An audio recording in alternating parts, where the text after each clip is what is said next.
யாரு பணி? நான் தானம்மா, விஜயன்.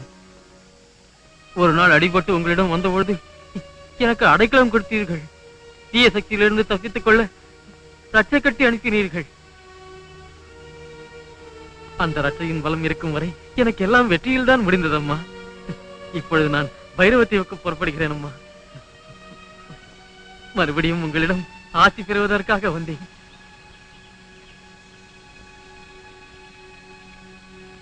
இந்த உருவம் எப்படி வந்தது? ஒரு யக்ஷினியின் சாபம். சாபமா? எப்பொழுது நடந்தது? போன பௌர்ணமிக்கு முன்னால். அன்னைக்கு துவாதசி. துவாதசியா? ஆமாம்மா.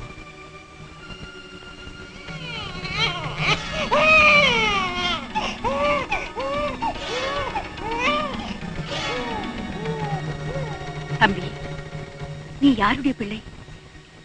உன் தாய் தந்தை யார்? நான் யாருடைய பிள்ளை என்று எனக்கு தெரியாது.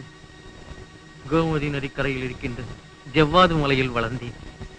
பச்சை குழந்தையாக புது வருஷத்தன்று நதியில் அடித்து வந்த என்னை அங்குள்ளவர்கள் எடுத்தார்கள். வருஷப்பிறப்பு, கோமதி நதி.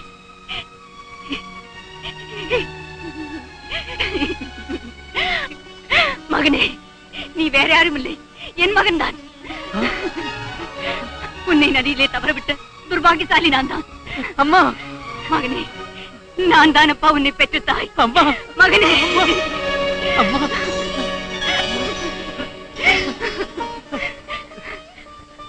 அம்மா, ஜெகன்மாதா, அன்றைக்கு என் கணவர் என்னை நிராகரித்து விட்டாலும் இன்றைக்கு என் பிள்ளையை என்னிடத்தில் சேர்த்து விட்டாயே தாயே. அம்மா, என்னுடைய தந்தை யார்? சந்திரபிரபா மகாராஜா.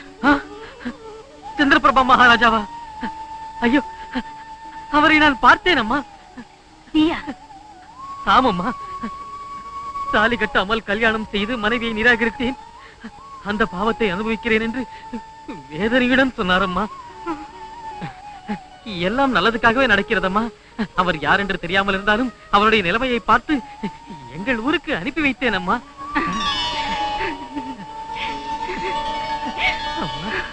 மகிழ்ச்சி விஜயகுமாரா, நீ சாதாரணமானவன் அல்ல, உதாரண புருஷன்.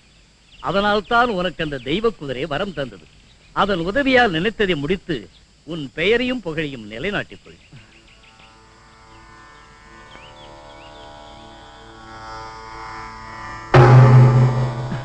அசராஜா, நமோ நம. இன்று நடு இரவுக்குள் நான் பைரவத்தீவுக்கு போய் சேர வேண்டும். நீ கொடுத்த வாக்கின்படி என்னை அங்கு கொண்டு சேர்க்க வேண்டும் என்று கேட்டுக்கொள்கிறேன். சங்கீத சக்கரவர்த்தியே, நீ இப்பொழுது சாபத்தில் இருக்கின்றாய். இந்த நிலையில் நீ என் மீது ஏறி செல்வதற்கு தெய்வத்தின் அனுமதி இல்லை. ஆனால் இதற்கு ஒரு வழி இருக்கிறது. யாக உள்ளம் கொண்டவர்கள் யாராவது உன் சாபத்தை ஏற்றுக்கொண்டால் உன் உருவம் உனக்கு வந்துவிடும்.